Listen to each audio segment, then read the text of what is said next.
ya setelah belajar ini kalian sarapan ya. Iya, Pak.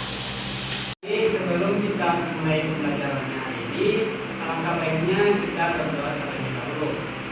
Berdoa dipimpin oleh Siti Mulyatani. Itu silakan. Teman-teman, sudah bisa mengenai mata pelajaran, marilah kita berdoa. Berdoa dimulai. Bismillahirrahmanirrahim. Raditu billahi rabban wa bil islami dinan wa bil muhammadin nabiyyan wa rasulan. Rabbi zidni ilman warzuqni fahman. Amin. Oke, sebelum kita mulai belajar, Bapak absen dulu ya. Ya, Pak. Sawal, Nita, Siti Mulyatani, Hadir. Patricia, Hadir. Fahmi, Hadir. Rahmawati, Hadir. Salman Baru, Hadir. Lasmi Buli, Hadir. Laksmi Tosi. Hadir, Pak. Adik-adik semua ya. Ya, Pak.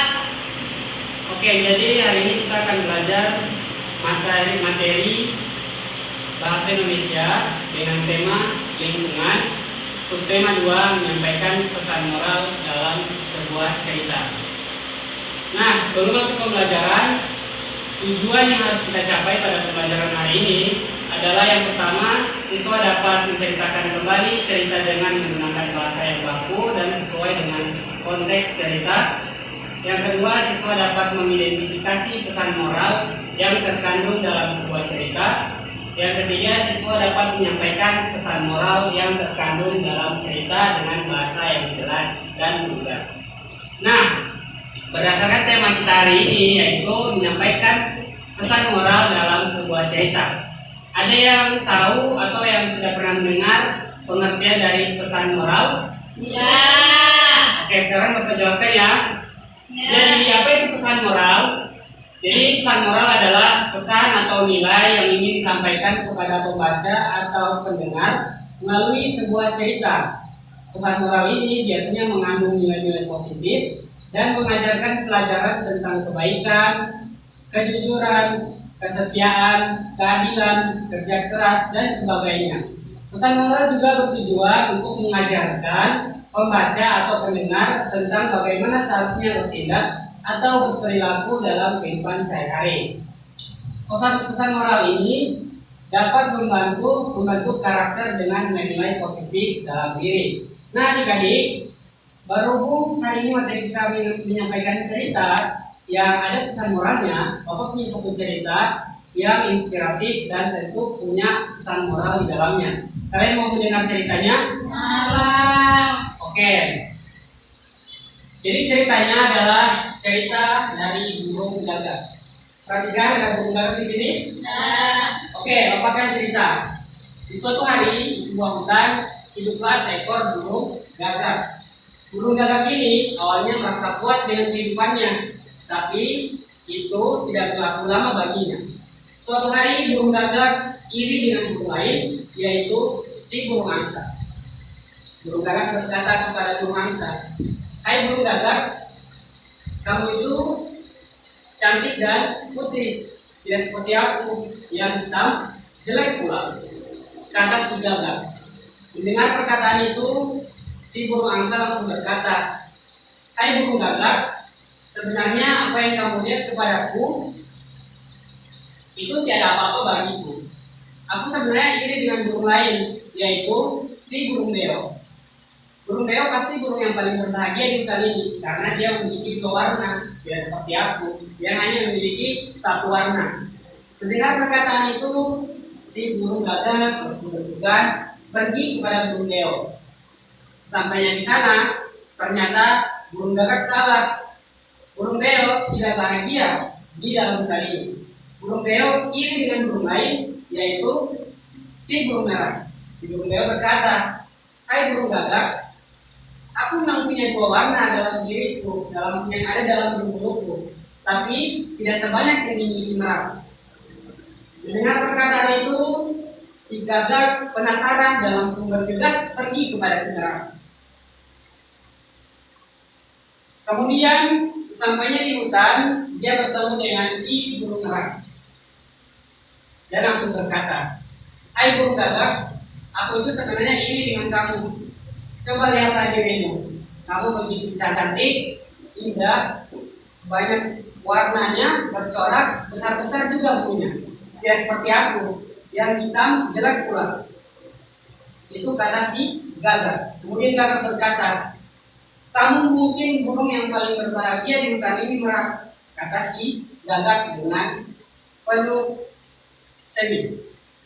Mendengar perkataan itu, si gagak langsung termenung dan langsung berkata, "Hai burung gagak, sebenarnya apa yang kau lihat kepadaku tidak ada artinya buatku.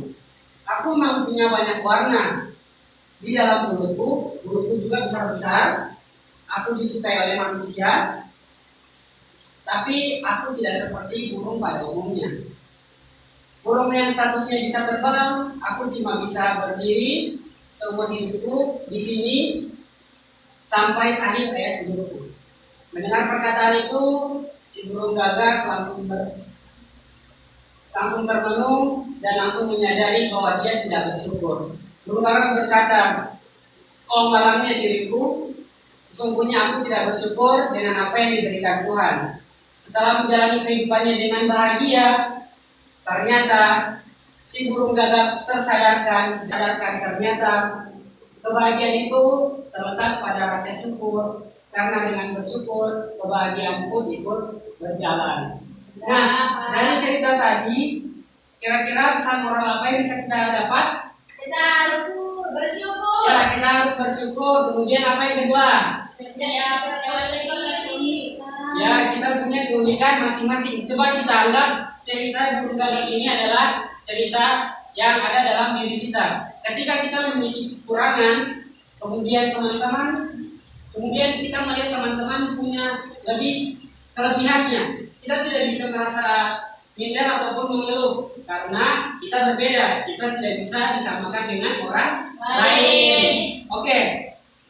Orang lain itu punya kelebihan dan kita juga punya kelebihan dengan cara kita masing-masing. Harusnya kita mulai dari sekarang kita harus bersyukur. Karena dengan bersyukur kebahagiaan pun ikut berjalan. Oke, dari cerita tadi kalian sudah paham? Paham. Kalian harus senantiasa apa? Bersyukur.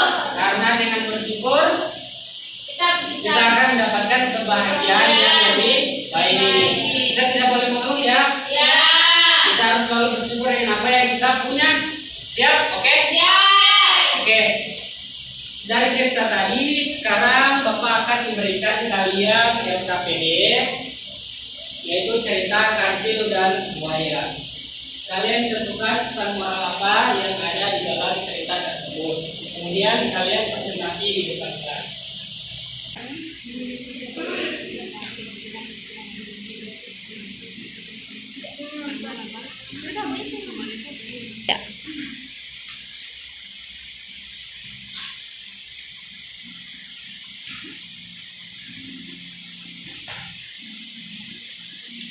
Adik-adik sudah selesai mengerjakan tugasnya? Oke, kalau begitu mari kita persilakan untuk menampilkan presentasi dari setiap kelompok. Silakan.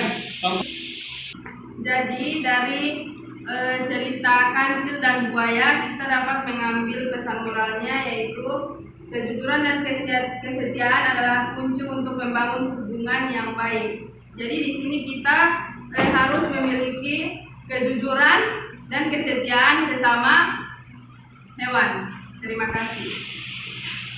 Baik, pesan moral dari cerita kancil dan buaya ini, yang pertama harus bersyukur, yang kedua tidak memanfaatkan orang lain, yang ketiga harus bersikap jujur. Nah, kesimpulannya kita harus tetap bersyukur dengan apa yang kita punya. Ya. Oke, pada presentasi. Ya. Materi pembelajaran hari ini sudah diserap dengan baik dan sudah bisa dipahami? Sudah, Pak. Oke, Oke, kalau begitu Bapak akan menyimpulkan materi kita hari ini. Atau ada dari kalian yang ingin menyimpulkan? Farah, silakan. Ya, baik. Yaitu pesan moral adalah pesan atau nilai yang diinginkan atau disampaikan kepada pembaca atau pendengar melalui cerita. Pesan moral biasanya mengatur nilai-nilai positif dan mengajarkan pelajaran tentang kebaikan, kejujuran, kesetiaan, keadilan, dan berintegritas dan lain sebagainya. Terima kasih. Oke, baik. Berikan tepuk tangan untuk Farah. Oke, anak-anak. Jadi karena pesan moral ini dia mengandung satu nilai, mengandung nilai yang tersebut ada kejujuran, kebaikan, kesetiaan, kerja keras, keadilan dan sebagainya. Maka kalau misalnya dalam kehidupan kita ada cerita atau ada drama, biasa kan dalam kehidupan kita ada drama kan? Ya. Nah itu biasanya ada hikmah di balik itu dan ada pesan moralnya, ya. Jadi kalau misalnya dalam cerita tadi Bapak kaitkan tentang gunung gagak, kalau di dalam diri kita masih ada kata kurang bersyukur, maka untuk sekarang kita harus banyak-banyak bersyukur, ya, banyak-banyak bersyukur ya. Oke, semoga cerita tadi itu bisa kalian terapkan dalam kehidupan sehari-hari. Mungkin hanya itu dari Bapak pembelajarannya. Mudah-mudahan bisa bermanfaat dan memberikan ilmu pengetahuan baru bagi kita. Sebelum kita pulang, kita berdoa dulu. Begitu berdoa dimulai. Doa selesai. Sekian materi hari ini dari Bapak. Bapak tutup dengan mengucapkan hamdalah. Alhamdulillahirobbilalamin. Pembelajaran Bapak tutup dengan mengucapkan wassalamualaikum warahmatullahi wabarakatuh. Waalaikumsalam warahmatullahi wabarakatuh.